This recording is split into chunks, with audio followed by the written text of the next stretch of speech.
بسم الله الرحمن الرحيم، والصلاة والسلام على سيدنا محمد وآله وصحبه وسلم تسليما كثيرا. مرحبا بكم في هذا الفيديو الجديد من الفيديوهات المتعلقة بمادة علم الحياة والأرض. في هذا الفيديو إن شاء الله سوف نقوم بتصحيح فرض الثاني في مادة علم الحياة والأرض للسنة الثانية إعدادي مسلك فرنسي. هذا الفرض يشمل درسي الزلازل والبراكين.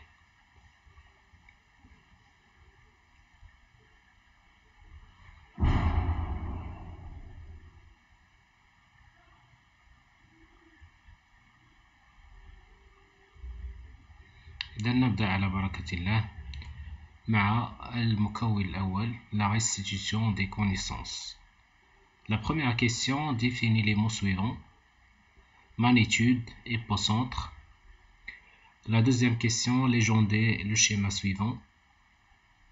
La troisième question, une seule affirmation est exacte, laquelle? Donc في التمرين الأول عندنا جوج ديال التعاريف, magnitude et l'épocentre. وفي السؤال الثاني عندنا la légende d'un schéma.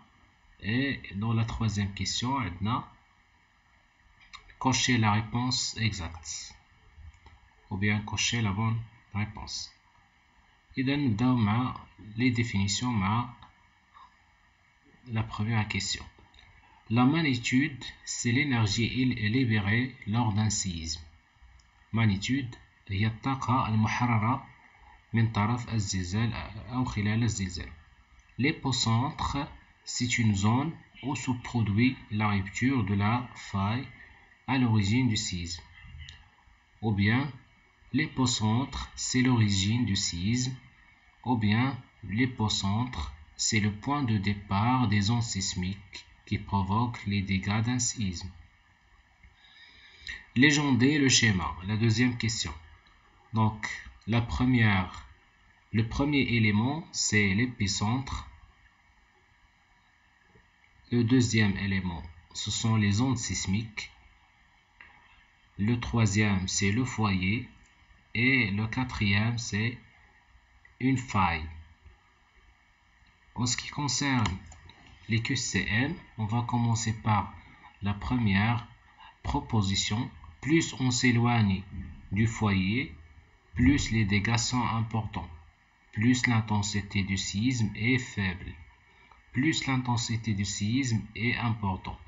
Donc la bonne réponse c'est plus on s'éloigne du foyer, plus l'intensité du séisme est faible. كلما كان ابتعدوا على البؤرة كلما كانت قوة الزلزال أو شدة الزلزال ضعيفة. Le sismographe, c'est quoi un sismographe? Enregistrement obtenu avec un sismographe. Appareil servant à enregistrer les ondes sismiques. Énergie libérée lors d'un séisme. Donc la bonne réponse c'est le sismogramme. C'est un enregistrement obtenu avec un sismographe. La troisième proposition, les ondes S ne se propagent pas dans les milieux de nature solide, dans les milieux de nature liquide, dans les milieux de nature gazeuse. Donc la bonne réponse c'est les ondes sismiques S ne se propagent pas dans les milieux solides, dans les milieux liquides, pardon. La dernière proposition, un volcan effusif. Il est caractérisé par, ou bien c'est un volcan qui libère du magma fluide, c'est un volcan qui libère du magma visqueux, ou bien visqueux, pardon. C'est un volcan qui se trouve dans les zones de subduction. Donc la bonne réponse c'est un volcan qui libère du magma fluide. La deuxième partie, raisonnement scientifique et communication écrite et graphique. Le document ci-dessous représente une coupe réalisée dans une zone superficielle de l'écorce terrestre. Donc عندنا هذا الشكل هذا وعندنا les flèches. Donc les flèches, il indique le mouvement, le sens de mouvement et de déplacement des plaques tectoniques. Ici aussi, vous avez des flèches. Ces flèches-là, ce sont des flèches opposées qui signifient que au niveau de la zone 1, il y a l'éloignement de ces deux plaques. Ici, dans la zone 2, on remarque qu'il y a des flèches qui indiquent le rapprochement de ces deux plaques. Et la même chose pour la zone numéro 3. La première question indiquait le nombre des plaques lithosphériques représentées sur le schéma. La deuxième question, nommez les zones géologiques suivantes, la zone 2 et la zone 3.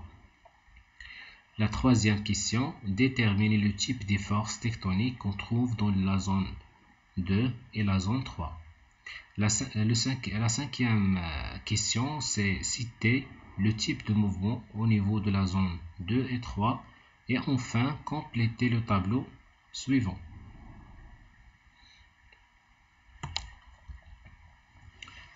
Donc, en ce qui concerne la première question, le nombre des plaques lithosphériques, c'est 4. Donc, ici, dans la figure, vous allez remarquer que cette plaque, elle se rapproche avec cette plaque, donc 1, 2 plaques. Cette plaque, elle s'éloigne avec cette plaque, donc 1, 2, 3. Et la troisième plaque, elle se rapproche avec la quatrième plaque. Donc le nombre total, c'est 4 plaques. Nommez les zones géologiques suivantes, la zone 2 et la zone 3. Donc la zone 2, c'est une zone de convergence ou bien de subduction. Et la zone 3, c'est une zone de convergence ou bien rapprochement. La troisième question, déterminer le type des forces tectoniques qu'on trouve dans la zone 2 et la zone 3. On sait que les forces tectoniques, il y a deux types, des forces compressives et des forces distensives. Les forces compressives, se trouvent dans les zones de rapprochement et les forces distensives se trouvent dans les zones d'éloignement. Donc, d'après la figure, je remarque que quel que soit dans la zone 2 ou bien la zone 3, il y a un rapprochement entre les deux plaques. Donc, le type de force des forces tectoniques, ce sont des forces compressives. La cinquième question, citez le type de mouvement au niveau de la zone 2 et la zone 3. Donc, quelle que soit la zone 2 ou bien la zone 3, on remarque qu'il y a un rapprochement des plaques. Donc, ce sont des zones de rapprochement. La dernière question, complétez le tableau suivant à partir du document ou bien à partir de la figure. Donc, les caractéristiques des volcans qui se trouvent dans la zone 1 et dans la zone 2.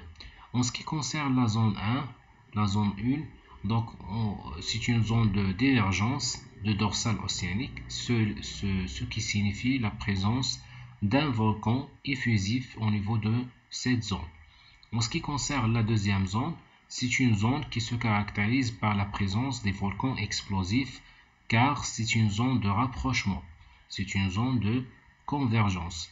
Donc en ce qui concerne les caractéristiques de chaque type, donc au niveau de la zone 1, il y a les volcans effusifs et au niveau de la zone 2, il y a les volcans explosifs. Concernant les caractéristiques de chaque type, donc en ce qui concerne la zone 1, le volcan effusif il est caractérisé par une lave fluide, une faible explosivité et une faible quantité de gaz. En revanche, la zone 2, il contient des volcans explosifs et qui se caractérisent par une lave visqueuse, une forte explosivité et une grande quantité de gaz. Donc, j'espère que vous avez compris les réponses. Si vous avez des questions, n'hésitez pas à les poser dans les commentaires et veuillez me partager cette vidéo avec vos amis. Et merci pour votre attention. Et on se verra, Inch'Allah, dans une nouvelle vidéo de sciences de la vie et la terre. Et salam alaikum wa rahmatullahi ta'ala wa barakatuh.